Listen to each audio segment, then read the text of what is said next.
우리가 하나님 앞에서 복받고 산다. 그것이 뭐냐 하면은 우리가 하나님을 의식하고 산다 이 말입니다. 하나님을 의식하고 산다. 다시 말해서 하나님을 의식하는 사람은 복이 있는 사람이다.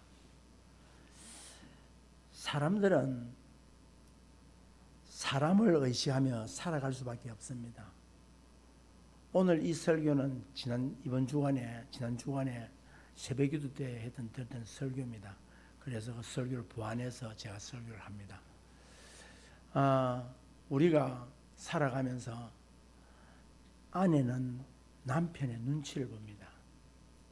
또 남편은 아내의 눈치를 보고, 자식은 부모의 눈치를 보고, 부모는 자식의 눈치를 봅니다.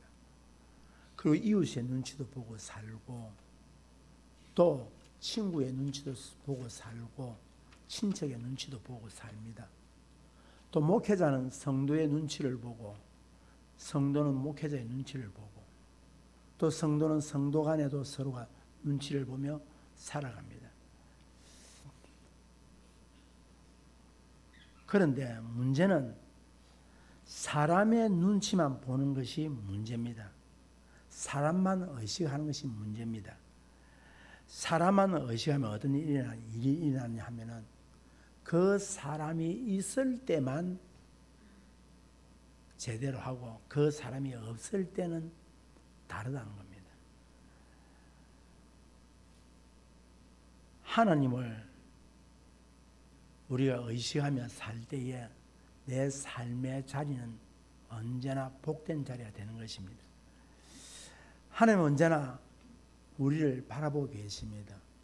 그래서 우리 신학교에 송도에 가면 우리 신학교에 우리 교훈이 뭐냐? 코람데오, 헬라어로 코람데오, 하나님 앞에서 그걸 신전의식이다 라고 이야기를 합니다. 참 우리가 그렇게 살아야 되는데 그렇게 살지 못해요. 그런데 사도 바울은 갈라디아서 1장 10절에 보니까 이런 이야기합니다. 이제 내가 사람들에게 좋게 하랴 하나님께 좋게 하랴 사람들에게 기쁨을 구하랴 내가 지금까지 사람들의 기쁨을 구하였다면 그리스도의 종이 아니니라. 참 이게 목회자로서 굉장히 충격적인 말입니다. 내가 사람을 기쁘게 하고 살까? 하나님을 기쁘게 하며 살까? 내가 사람을 기쁘게 하면은 나는 하나님의 종이 아니다. 그러니까 여러분 목회자에게 우리에게 듣기 좋은 소리 해달라고 하면 안 됩니다. 우리들에게 듣기 좋은 소리 아니라 선지자의 사명을 가지고 하나님 말씀을 가지고 여러분의 선포를 합니다. 그래서 설교한다는 게 말씀 선포입니다.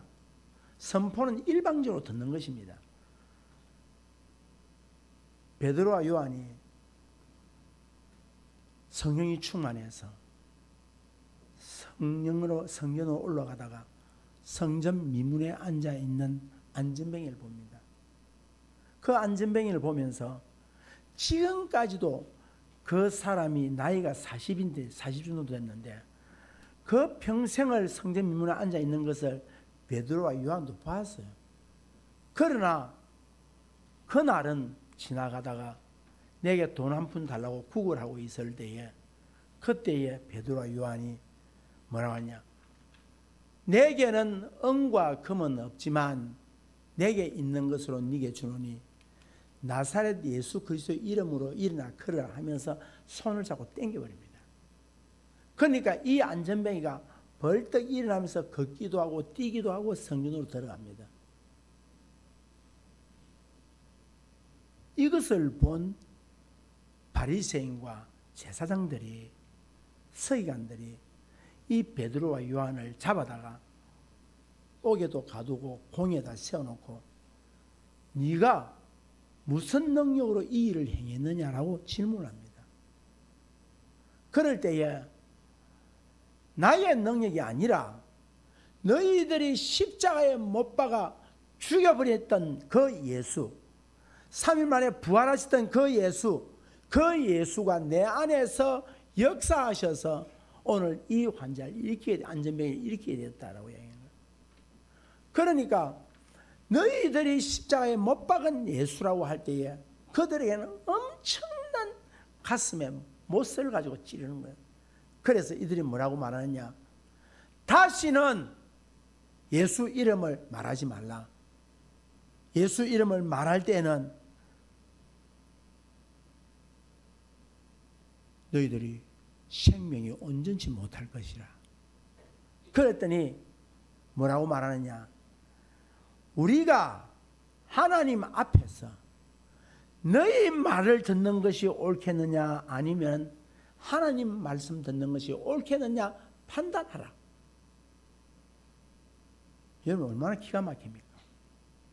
너희들 말 듣는 것이 옳은지 아니면 하나님 말씀을 듣는 것이 옳은지 네 스스로 판단해라. 네 스스로 판단해라.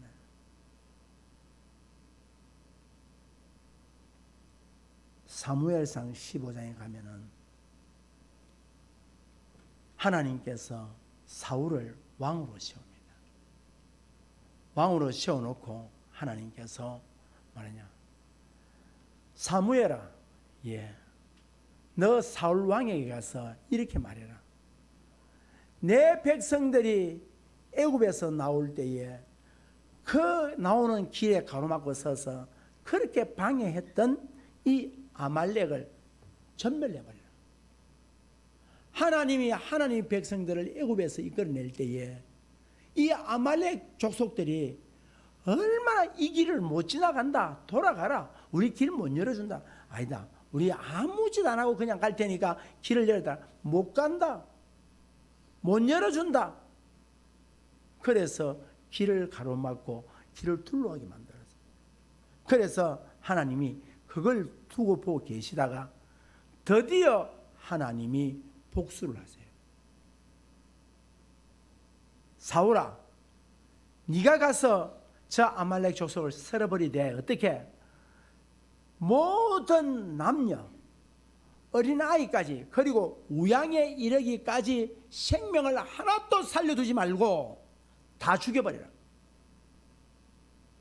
그래서 사울이 알겠습니다 하고 군사를 모아더니 20만이 모여듭니다. 20만이 모여들어서 가서 전쟁을 칩니다. 그런데 사울이 전쟁을 쳐서 이기는데 어떻게 하냐니까 아말렉의 왕 아각을 잡아서 죽이지 않습니다. 왜? 전유물. 옛날에는 다 그랬거든요. 그런데 하나님 뭐냐? 살려두지 말아 했잖아요. 이 아각을 살려두는 거야. 잡아다가 옥에 가둬놓는 거예요. 그리고 또 어떻게 하냐니까 양들, 우양을 다 죽였는데 기름지고 살찌고 아주 정말로 키우고 싶은 양들을 별도로 구별내고 비리하고 얼음하고 길에 가다가 밭에서 자빠지고 이런 건 절고 이런 것들은 다 죽여버린 거예요. 그런데 하나님께서 사무엘아, 내가 사울을 왕을 삼은 것을 후회한다. 하나님 왜 그러십니까? 어찌하여 내가 명령한 명령을 순종하지 아니하고 왜 그렇게 지가 취할 것만 취하고 취하는 욕심에 급급해서 내 명령을 어기느냐? 하나님 아닌데요. 가봐라. 내가 그를 뭐 했다? 내가 버렸다. 그래서 사무엘이 아침 일찍 일어나서 길갈로 갔더니 갈멜로 갔더니 갈멜에 어떤 사람이 이곳에 사울이 전쟁에서 승리했다고 기념비를 세웠다. 기념비라는 말이 무슨 말인가? 자기의 손을, 자기의 능력에 손을 세웠다. 이 전쟁은 내가 승리하고 내가 잘해서 내가 전술이 뛰어나고 내가 전쟁에 능력이 있어서 이 전쟁에서 승리했다라고 자기의 기념비를 세워놓고 어디냐? 길갈로 와버리는 거예요. 얼마나 기가 막힙니까? 이 전쟁은 누가 했는데? 하나님이 하겠어요. 하나님의 전쟁이었어요. 하나님이 승리했어요. 그래서 이 사무엘이 길갈로 갑니다. 가니까 사울이 뛰어나오면서 어떻게 오시냐고. 왕이여, 어찌하여 왕께서 하나님의 말씀을 순종하지 않았습니까? 그러니까 내 순종했습니다. 다 정리했습니다. 그렇게 이야기하는 때에 그때에 염소가 막 울기 시작하는 거예요. 그 소가 울기 시작하는 거예요. 왕이여, 저기에 들려오는 짐승의 소리가 무슨 소리입니까? 아하, 저거는 백성들이 살찌고 잘나고 괜찮은 것을 남겨두었다가 하나님 앞에 제사를 드려야 되니까 제물로 사용합시다 라고 그렇게 남겨둔 겁니다. 제가 한 게 아닙니다. 그랬더니 사무엘이 뭐라고 말하냐. 왕이여, 여호와의 목소리를 어찌하여 청종하지 않습니까? 어찌해서 왕께서는 당신의 것을 챙기기에 그렇게 급급했습니까? 그러면서 하는 말이 뭐라냐. 여호와께서는 번제와 다른 제사를 드리는 것보다도 여호와의 말씀을 청종하는 것을 하나님이 기뻐합니다. 순종이 제사보다 낫고 듣는 것이 추양의 기름보다 낫다라고 했습니다. 왕이여, 왕께서는 하나님의 말씀을 버렸음으로 말미암아 하나님이 왕을 버렸고 하나님이 다른 자를 왕으로 세울 것입니다 라고 이야기합니다. 그러니까 이 사울 왕이 뭐냐, 사무엘이요, 나하고 하나님 앞에 제사 드립시다. 내하고 제사 드립시다. 예배 드립시다. 이 말이거든. 그러니까 사무엘이 예배 안 드립니다 하고 돌아서 나갈 때에 옷자락을 잡은 거예요.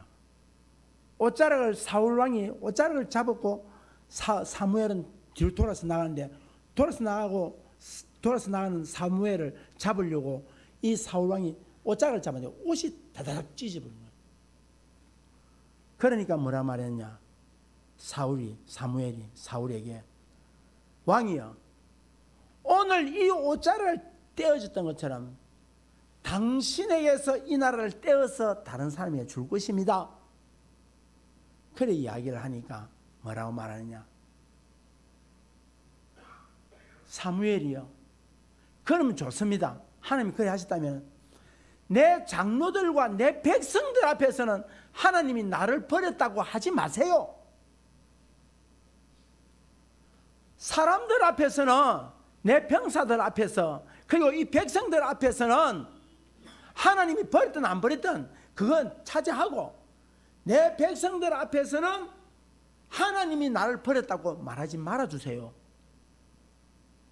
사랑하는 성도 여러분, 이 사울의 마지막 결론은 사람만 의식하고 하나님의 눈을 의식하지 않은 이 사울 왕의 마지막 결론은 비참하게 마지막 전쟁터에서 그의 가족들이 죽습니다.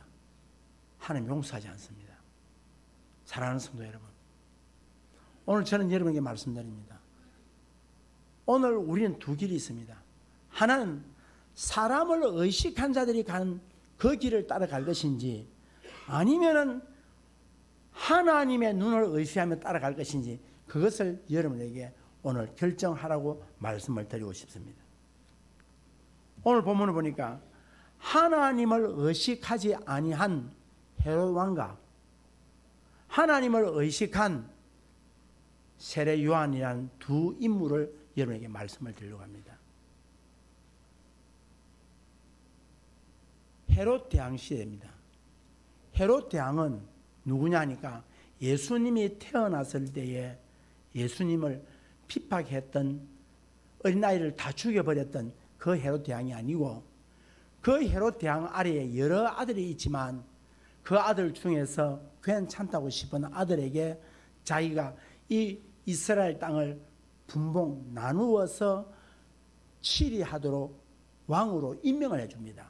그러니까 이 헤롯 대왕은 원래 로마에 돈을 많이 갖다 주고 이스라엘 왕을 산 사람이에요. 돈이 굉장히 많은 사람이에요. 그래서 어떻게 했냐? 이스라엘의 그 사마리아 지역을 중심으로 해가지고 사마리아 밑에 유다 지역 예루살렘 쪽에는 누가 자기 아들 아켈라오라고 하는 헤롯을 왕으로 삼았습니다.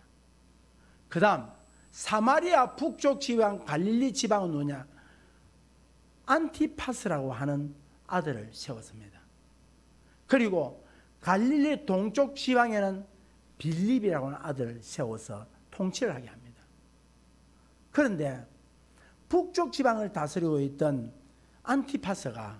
헤롯 안티파스가 누구와 결혼했는가 하니까 아라비아 나라의 왕이었던 아렛데라고 하는 왕의 딸과 결혼했는데 이 딸이 너무 못생기는 거라. 그래가지고 너무 못생겨서 어떻게 했는가 하니까 이 아렛데의 딸하고 이혼을 해버립니다. 이 안티파스가 이혼을 하고 가만히 보니까 자기 이복 동생인 빌립이, 다시 말해서 갈릴리 동쪽 편을 다스리는 빌립 왕 이복 동생의 아내 헤로디아를 보니까 너무 이쁜 거야. 그래가지고 자기 이복 동생 아내를 빼앗아가지고 자기 아내를 삼아버린 거야.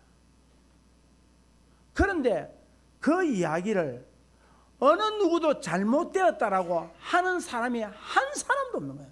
밑에 신하들 중에 한 사람도 없는 거예요. 그때에 광야에서 외친 자의 소리가 있었는데 누구다? 세례 요한이 있은 거예요. 이 세례 요한이 왕이여, 이것은 잘못된 것입니다. 이건 하나님이 원치 않는 것입니다. 왕이여, 잘못했습니다 라고 광야에서 사람들에게 막 외치는 거예요. 이 나라의 이 안티파스가 자기 동생의 이복 동생의 아내를 데려다가 어떻게 자기 아내를 삼는단 말이냐 하면서 막 외치니까 헤롯이 너무 귀찮으니까 잡아다가 옥에 가두어버린 거예요. 옥에 가두고 나서 이제 어느 날 자기 생일이 됐는데 그 생일날 자기 딸 헤로디아의 딸 데리고 왔던 딸이 나와가지고 춤을 추는 거예요. 망사 옷을 입고 나와가지고 춤을 추고 있으니까 보니까 너무 이쁜 거예요. 너무 이쁘니까 이 안티파스가 너무 이뻐서 딸의 춤추는 게 너무 이뻐가지고 춤이 끝난 뒤에 불러다가 뭐냐, 네가 원하는 소원을 내가 다 들어줄 테니까 내게 이야기하라는 거예요. 그랬더니 이 딸이 자기 엄마한테 쪼르르 뛰어가가지고 뭐라고 했냐, 엄마, 아빠가 내게 이 소원을 들어준다 해서 무슨 소원을 들어달라고 하니까 이 헤로디아가 뭐라고 하니까 저 감옥에 들어있는 세례 요한의 목을 달래라.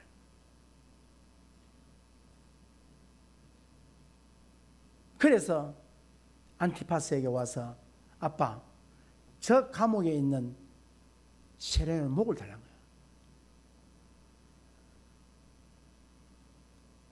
그러니까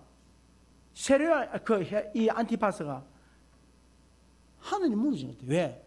그것을 요구하리라는 상상을 못한 거예요. 무슨 재물을 요구하거나 땅을 요구할 줄 알았는데 왜? 이 안티파스도 세례 요한이 그렇게 외치는 것에 대해서는 싫었지만 굉장히 존경하고 있었고 수많은 사람들이 그를 따르면 존경하고 있었는데 거기다 대놓고 세례 요한의 목을 달라니까 얼마나 놀랐겠습니까? 그런데 여러분 보십시오. 하나님의 눈을 의시했다면 이러지 않을 거예요. 우리 다 같이 한번 9절 읽어보겠습니다. 이렇습니다. 9절 시작. 왕이 근심하나 자기가 맹세한 것과 그 함께 앉은 사람들 때문에 주라 명하고. 두 가지인 거예요.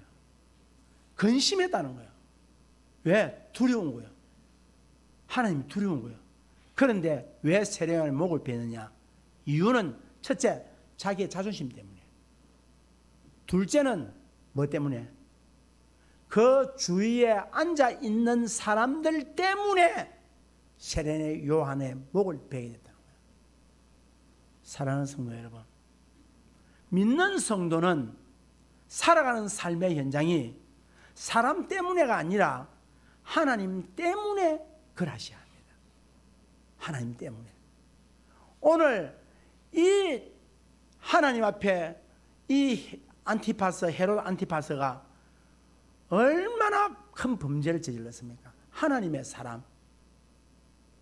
여러분, 내 성격대로, 내 자존심대로, 내 기분대로 주의 종들을 향하여 욕하고 마음대로 할 수 있어요. 그러나 하나님 앞에서는 그런 삶을 살면 안 돼요. 진짜 하나님을 의식한다면 오늘 주의 종, 주의 사람, 주의 사자였던 세례 요한의 목을 칠 때에 근심했다는 거예요. 왜? 하나님이 두렵더라는 거예요. 그러나 하나님 눈을 의식하지 않은 이 헤롯 안티파스는 세례의 목을 친 거예요. 자, 여기에서 성경에서는 그러면은 어떻게 해서 하나님이 이 세례를 죽일 수 있냐는 거예요. 뭘 잘못했는 거야? 뭘 잘못했기 때문에 하나님께서 이 세례 요한 나와가지고 석청이와 메뚜기만 먹고 그 광야에서 외치면서 복음 전했던, 회개하라고 외쳤던 이 세례 요한을 하나님이 그렇게 죽일 수 있느냐는 거예요. 왜 죽이냐는 거예요. 그런데 성경에 보니까 아무도 한 사람도 하나님을 원망한 사람이 없어요. 왜 세례를 죽였냐? 없어요. 이유가 뭘까요? 여기에 하나님 뜻이 있다니까. 제가 어저께도 우리 최순금 권사님 돌아가실 때에 제가 이 전화를 받고 안 믿었어요. 그 전날 새벽 기도에도 오셨고 다들 건강한 모습으로 계셨고, 그래서 안 오실 때는 권사님이 되게 피곤할 때 안 오시니까 그냥 안 오시는가 보다 라고 생각을 했어요. 그런데 주무시다가 하나님 부름을 받다 이랬을 때 순간적으로 이 거짓말 같아요. 여러분 그렇지 않습니까? 저 생각이 미안합니다. 한 3일이라도 아프다가 갔으면 좋았겠나? 담은 며칠이라도 좀 아프다가 가서 신방도 하고 가서 머리에 손을 거 기도도 하고 이러다가 아파서 갔다면 그래도 좀 덜 하겠는데 한 번 목소리 들어보지도 못하고 그냥 하나님 부름을 받고 갔을 때에 하나님이 너무합니다. 담은 며칠이라도 우리가 볼 수 있고 성도들이 그래도 함께 기도할 수 있는 시간 좀 열어주시면 좋겠는데 어찌하여 이렇게 데려갑니까? 라고 할 수 있겠지만 이 죽음 앞에 아무도 누가 어떻다 저렇다라고 이야기하는 것은 하나님을 위에 올라간 사람이에요. 여기에는 하나님의 뜻이 있을 것입니다. 자, 그러면 세례 요한이 왜 죽었을까? 세례 요한이 죽어야 됩니다. 왜 죽어야 됩니까? 세례 요한이 죽어야 누가 옵니까? 예수님이 옵니다. 우리가 볼 때는 이런 세례 요한을 하나님 왜 죽이시냐고 원망할 수도 있겠지만 성경은 하나도 원망하지 않아요. 사랑하는 성도 여러분, 여러분의 삶 속에서 어떤 문제가 일어날 때에 누구를 향하여 원망하고 그렇게 하니까 그랬지 하고 할 게 아니라 이 일에 하나님은 어떤 뜻이 있을까라고 이야기해야지. 옛날에 과거에 교회에 좀 은사 받고 방언하고 좀 능력이 있다고 하는 권사님들이 함부로 이야기했어요. 옛날에 그런 말을 탁탁 놓으면서 자기 감정을 가지고 함부로 얘기했어요. 기도원에 올라가면 기도원 원장들이 좀 능력이 있는 것처럼 해서 방언으로 기도하고 방언으로 안수하는 것처럼 보이지만 뭐냐? 욕을 함부로 하고 함부로 대해서.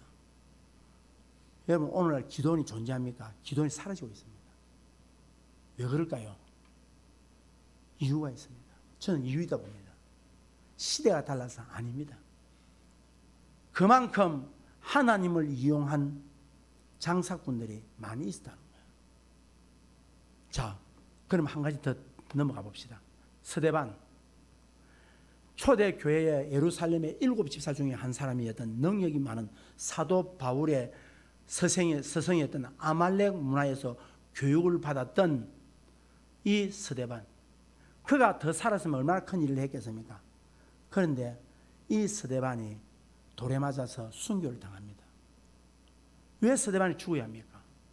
제대로 꽃도 못 피워본 이 스데반이 왜 죽어야 합니까? 이유가 뭡니까? 왜 이 젊은 스데반, 그 능력 많은 스데반, 왜 세상에서 한번 꽃도 제대로 피지 못한 이 스데반이 왜 돌에 맞아 죽어야 합니까? 이유가 있습니다. 존경받던 7 지사 중에 그 중에서 특별히 이 스데반의 설교를 들어보시면 여러분 정말로 깊이 있는 설교를 합니다. 그 자리에서 이야기할 때에, 강론할 때에. 그런데 스데반이 죽고 난 이후에 어떤 일이 일어납니까? 예루살렘 교회가 전부 흩어집니다. 전부 흩어집니다. 분명히 사도행전 1장 8절에서 성령이 너희에게 임하시면 너희가 권능을 받고 예루살렘과 온 유대와 사마리아와 땅까지를 내 증인이 되라고 세상에 나가서 흩어져서 하라고 복음을 전하라고 했는데, 예루살렘에 모여있던 이스라엘 백성들은 예루살렘의 성도는 어떠냐? 밖으로 안 가고 전부 다 교회로 몰려들고, 밖에 나가 있던 사람들까지도 다 교회에 몰려들어서 구제하는 문제로 시끄럽고 문제가 발생되어지고 안에서 난리가 난 거예요. 그래도 이들은 깨닫지 못했어요. 그런데 스데반을 딱 죽자 어떤 일이 일어났냐? 국가에서 대핍박 사건이 일어납니다. 대핍박 사건이. 예수 믿는 사람을 다 죽여버리라.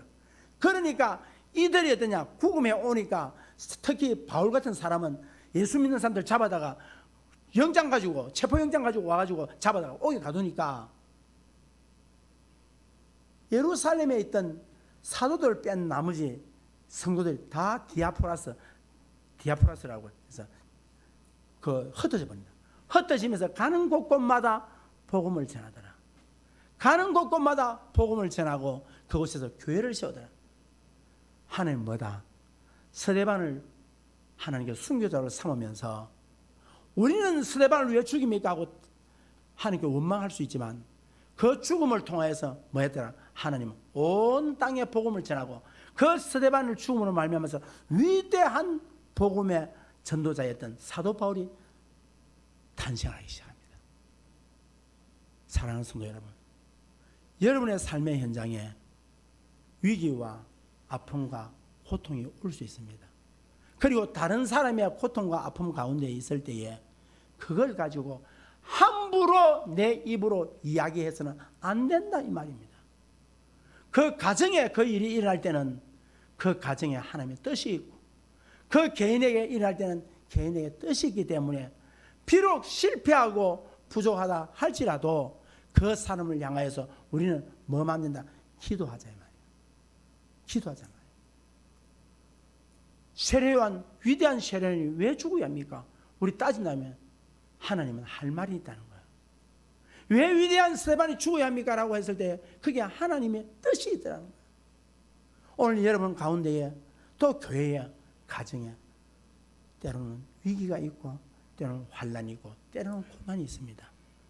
그러나 하나님께서는 그것을 통하여서 하나님이 일하시는 목적과 계획과 뜻이 있다는 것입니다. 사랑하는 성도 여러분, 종교개혁이 일어날 때에 유럽의 환경과 여건들이 너무 어려웠습니다.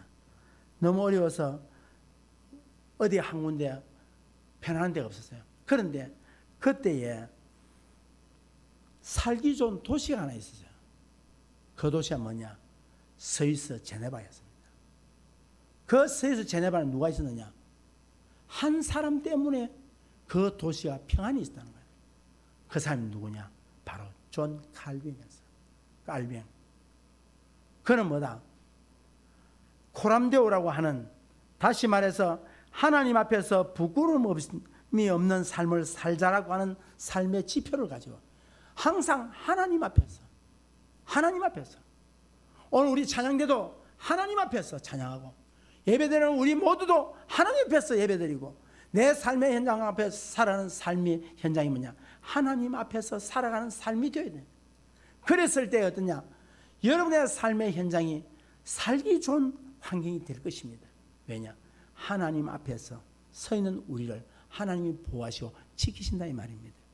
그러므로 오늘 또 하나님의 눈을 의식하며 살아가며 이 땅에서 우리가 어떤 모습으로 죽느냐가 중요한 것이 아니라 죽은 이후에 하나님 앞에서 어떤 모습으로 서느냐가 문제입니다.